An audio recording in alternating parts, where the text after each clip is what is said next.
Welcome back for another JOJ series. Last Sunday in January. Hopefully it's been a good month to start 2021 Yep. for all of you all. Let us know. I mean, this is our first go of this. Let us know anything we've done wrong, anything that you see that we should tweak or make better, or just if you like it, tell us that too, I guess. Yeah. So, Or any questions about anything Yeah. that we've absolutely. talked about. This week here, I think it's kind of really getting into where we go from just being a young married couple. We are both saved at this point, but it's not definitely not a focus of ours. It's not something where we're trying to spend our time living for Jesus by any means. And this is definitely kind of where I feel like it shifted a little bit. At this point, fishing wise, I had fished the Everstarts for a couple years, and then this was the first year I was fishing a bigger series with FLW, and it was called the FLW series at that point. They had entry fees and payouts comparable to the FLW Tour. Extremely stiff competition, but not quite the FLW Tour. It was like There 5 wasn't tournaments. as many tournaments, yeah. I think there were 5 of these events where there was 6 on the tour. Kind of a stepping stone in between the 2 from Everstart. Yeah, and I kind of think in our minds we were like, well, if we could do these, then maybe that tells us, we can qualify or move up to the tour and be okay. Yeah, that was kind of our thought process. This was a way to test the waters without the full commitment of what the FLW Tour would be. So, had fished one of those down in Florida, I think. And I don't honestly remember how that one went. I may have got a small check in it, but definitely not a good finish. No, actually, the first one was on Lanier. I remember now. The first one was on Lanier, and I very much remember it now. So in those events, everybody fished 3 days. The top 10 would fish the 4th day. The first day, I had an okay bag, 10, 11, 12 pounds. The next day, about the same. The 3rd day, I only had 4 fish, but I had either 10 or 11 pounds of 4 fish. Had a decent stringer for 4. Had I caught another 1.5 pound keeper, I would have gotten a check, a $10,000 check. Instead, I didn't get anything. Is that what it was? I can't remember. $10,000 check or nothing. And so that would have been a big deal. I mean, Major. Entry fees were $2,000 or something, but if you got a check, it was $10,000, and so that was.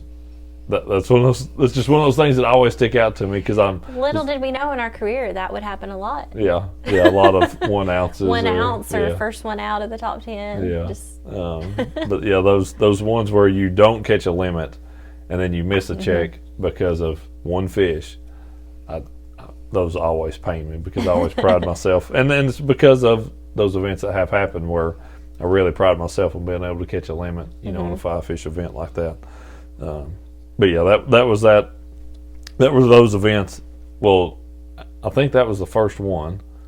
That was the first one at Lanier, and then I don't remember if there was another. I don't think there was another one until after I broke my wrist at work, kind of goofing off, wasn't it? Kind of, A little bit. Let's just probably roll on with that. It's all past now.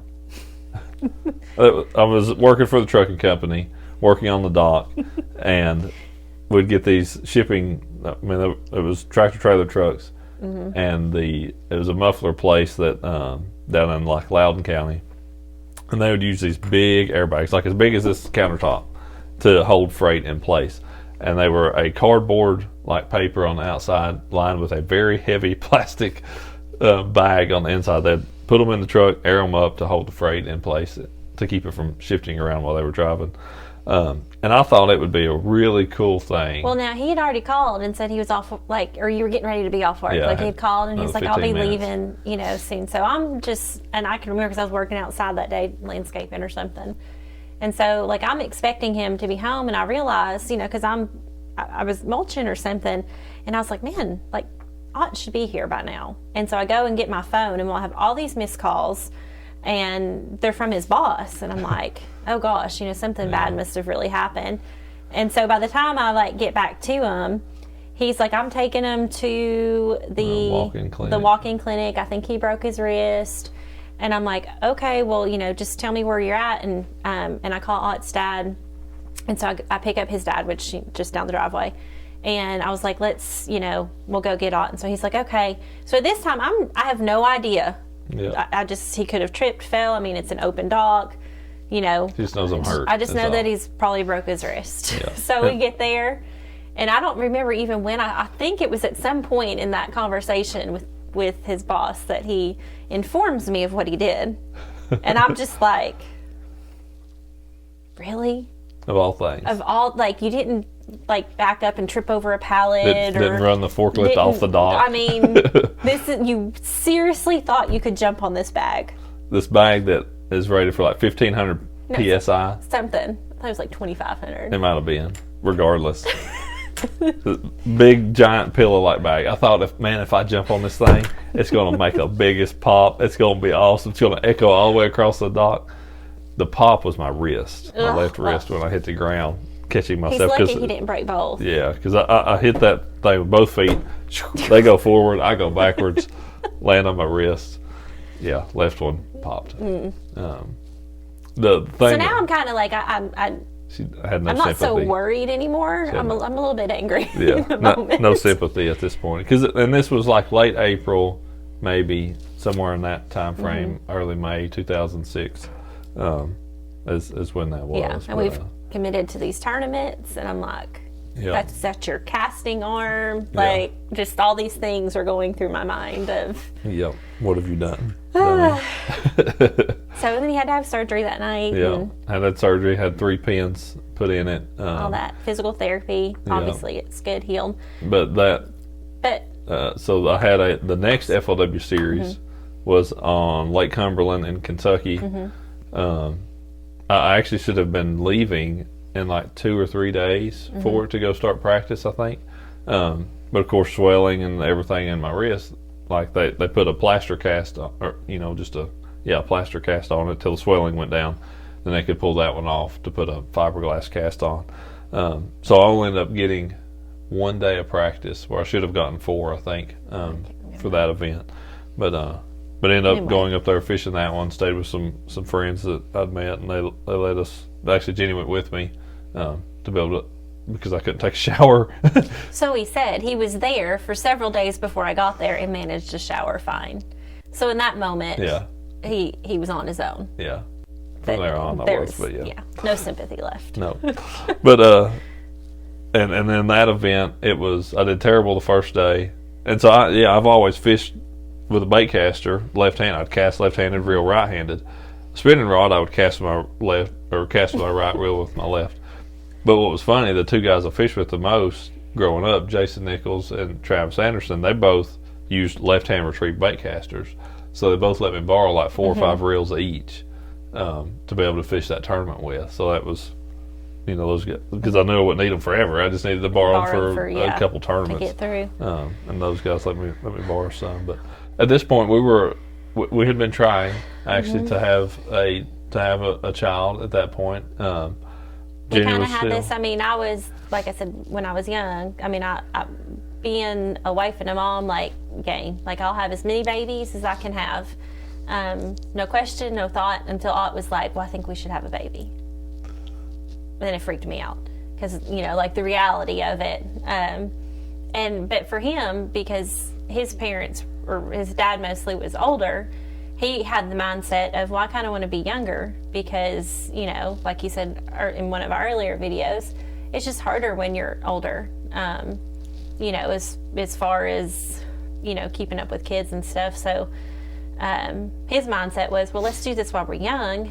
And then I was like, well, yeah, like they could be out of the house and we're 40. Like, and that what's funny to me have this made. is I looked at her parents kind of as that example, because they were. Yeah, they were. My mom was 27 when I was born, and I was the baby. So yeah, and your brother's 4 years older, so so it was like 23, and so they were younger. And your mom's mom was very young when Nana B was young. I mean, she was like way young. She was like 16. Yeah, but she was married. Yeah, she was just way young. She lived in Kentucky, so I mean that's. I'm sorry if we offend anybody in Kentucky. We got good friends that live in Kentucky. It's just the way it was, but especially back in those days. Yes, back in those days, you very much were married at 15, 17. I mean, that was pretty common practice. Yeah. they stayed married. Was the other part of that. But yeah, so that was, we were I think ready to start having kids at that point, and we had been trying honestly for, by the time this June event come along, this tournament, we had probably been trying for 6 months or so. We'd been married a couple years. We felt like it was going to stick.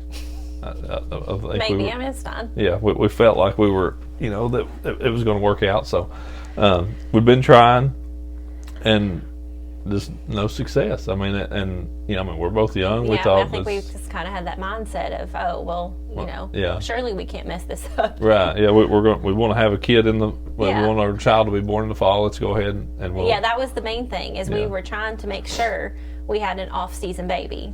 I mean, anybody that fishes and travels across the board, wives know this, is your goal is for your goal is to have a baby between September and January, because that's your best chance of them being home and being there. Yeah. So that was our goal. So we're like, okay, we'll start early in the year. That's when we'll start trying, and 6 months later, nothing has happened. So we go to this event.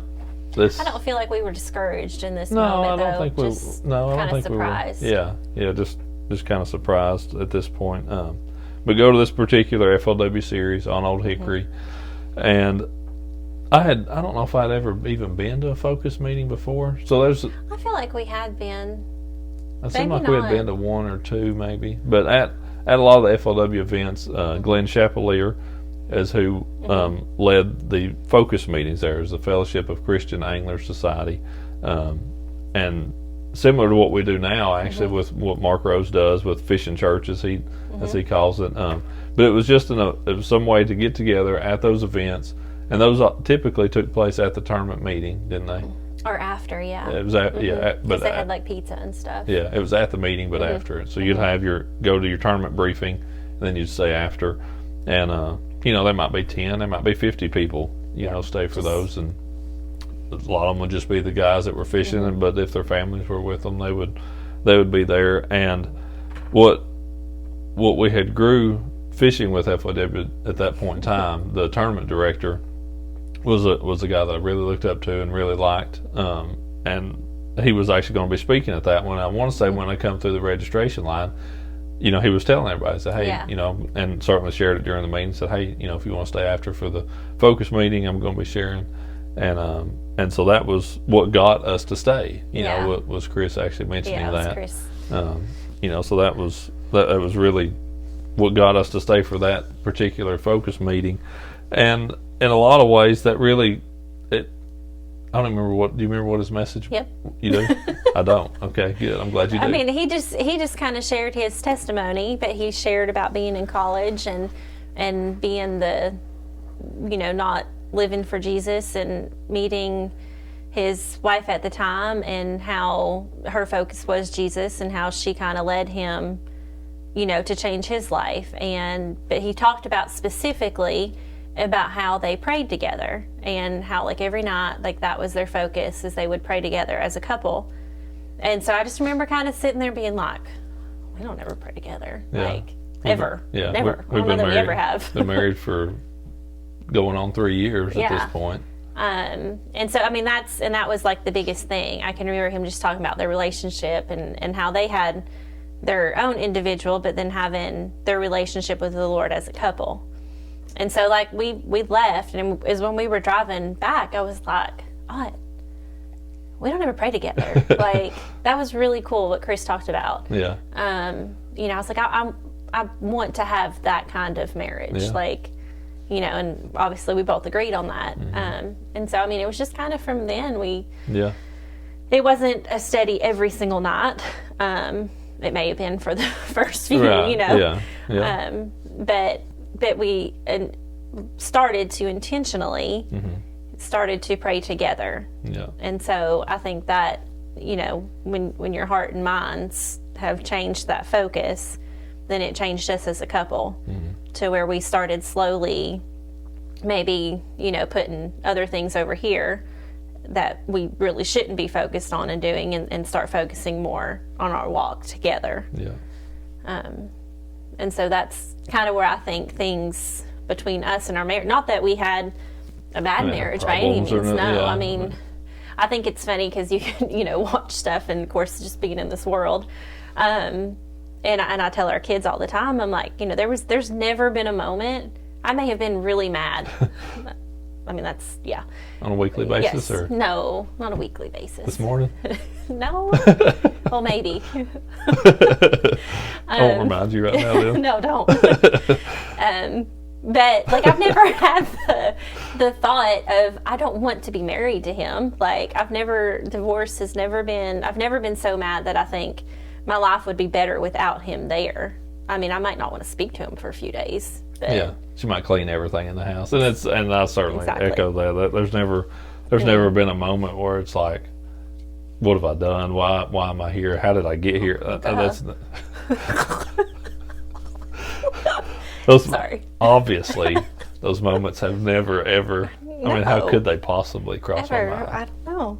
It's funny because I think as any Christian, you can look back, just like with my salvation, with your salvation, how you can go back to an exact moment and say, and it's like Mark preached about, actually, just our pastor at Lions Creek just a couple weeks ago, of where you took and put your stake in the ground and said, this is something that I'm holding on to.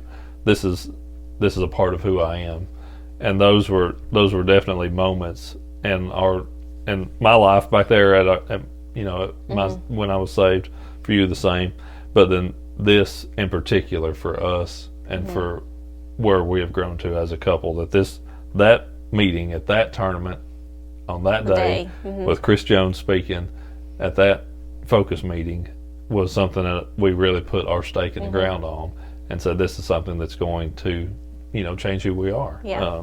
And certainly as a couple. And that was, and going back to the part about us trying at that point in time, like Jennie said, we weren't really upset. We didn't feel like, that there was anything particularly wrong. We didn't understand why we hadn't been able to yet, but it was even a few months, I think, after that, after we were, after we had started praying together, we had not turned that over. No. Either. Like, we hadn't been praying for a child. We hadn't been praying for God's will if we're supposed to have it, like Right we now hadn't or in a long accepted time.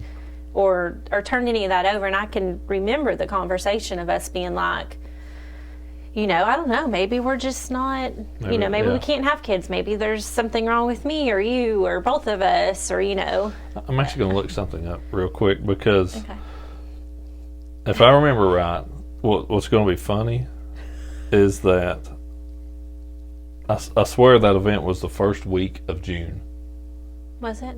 I swear it was. Okay, he's looking that up. Yeah. But yeah, I can remember us just specifically having that conversation and us just saying, whatever God's will is for us to have kids, whatever path or road we need to take to do that, like, we know we want to do that. And so, but it was in that moment that we finally handed us having kids or a child over to God.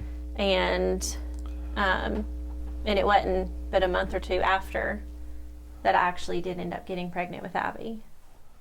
So it looks like the final day was June the 3rd, which I did not make. But I was quite certain that it was the first week of June, which Abby was born in June the 5th, almost a year later and a couple days. So it's funny that did end up being, that it worked out that way. That close to it. But so it was just a few months later that I knew, like, I knew in my heart, I was like, I know I'm pregnant. Like, I was just always, my stuff was always on time, and but all it was at a tournament in Missouri. It was the final one of this tournament of this series that year. I was like, I am not taking a test. Like, I want to be with him. And we had, because I can remember being at my mom's, and I was, and I didn't tell him. I didn't tell my mom. I didn't tell his mom because I wanted to take the test and ought to know first. And his dad, I swear, from the first few months we were married, actually probably about a year.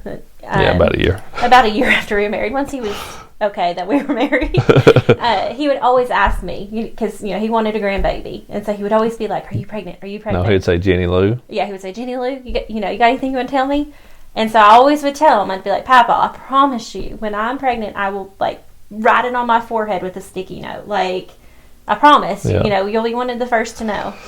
And he was with me already at that tournament. He was already at the tournament, and so in Lake of the Ozarks in Missouri. Mm-hmm. And his mom and her friend Karen drove me to Nashville because it was much cheaper to fly from Nashville to Missouri. And so I was, we drive and like she's helping me get, and I was kind of nauseous on the way there, kind of car sick. And like she helps me get out at the airport, and she's like, "Go tell my baby boy you're pregnant." And I'm like, because I don't have a good poker face, and I'm like, "Okay, I love you, Mimi." So I knew his mom knew, and I'm pretty sure my mom knew already. But that we went, or I flew in on this little crop duster plane. I mean, it was like 6 passengers. I nearly had a panic attack. I mean, I was just like, "Well, me and this baby are going to die before I even get to tell him." Like, I don't know if I'm going to live. But flew in, and his dad picked me up, and we go, and I think it was like the meeting night, wasn't it? Yeah. Because our good friend Lee Varner was there. Yeah, because you flew in that day before the tournament. He was staying with a group of guys, and I'm like, "We have to go to Walmart. Like, I have to go buy. And I'm like trying to like tell him without telling him, and announcing it to the car. It's like, I just need to pick some stuff up. Like, we need to go to Walmart. And so it's which is our good friend, is driving us in his Tahoe that is tricked out with speakers, a system. I mean, and he's got it thumping. Subwoofers. It's raining. His windshield wipers really aren't working. And he does a U-turn in the middle of the road. Like, it was perfect. And so we go to Walmart, and then I'm like, we've got to get away from all these people. Like, I don't want them following me to the, to buy a pregnancy test. So we get it and buy some other stuff to hide it. And of course I take it that night, and I mean, it pops up immediately. And Ott's thing was, well, what does the plus mean? That's it means negative. You are with child. Yep. So obviously we were excited, and there's then more than one there. Huh? It wasn't just you that peed on the stick; that there was somebody else in there. Oh no, we only had Abby. Yeah. So anyway, of course we called like the next morning. We called my parents and we call his mom, but his dad still does not know. Yeah. And Ott's like, "You tell him." Yeah. He didn't want to tell him. Yeah, no, but I didn't. He was nervous. He was like afraid that he would be like, "Oh my gosh, like y'all are just getting started." And so Papa and I went to breakfast, and I had a Post-it note, and I put it on my forehead, and it just said yes. And he was like, "Wait, what?" But he was excited from that moment. And Abby is still his little pride and joy. Oh yeah. So. Yeah. And that was the beginning of Abby's story, and. Yeah, and that was, I think too, for us, we knew at that point, being parents, that I think we both felt a responsibility, to do the best we could for our child, and I think most new parents feel that way. We were pretty in that moment, like, we really need to make going to church a priority if we're in town. Like, I wanted Abby to grow up in a church and, get to do all that, because I didn't have that. And so even though I wasn't quite ready to still hand everything over, a little bit of a control freak, but I knew that I wanted her to be planted in that as a baby, like to be raised in the church. Yeah. So, we both did. Yeah. Yeah, absolutely. So that was definitely the change there that took place, and that was just another step in God's plan in that. And that was, looking back, it's easy to see His timing in that. That's I mean, had you got pregnant right away, and she had been born in September, you just never know. I mean, you just don't know. There's no. I may not would have been at that tournament because. Yeah, there's just any other sort of thing. So many other variables that can change at that point in time. So, definitely God's time is always on time. That's for sure. So, well, that's it. I think that wraps it up. Definitely appreciate you all watching again.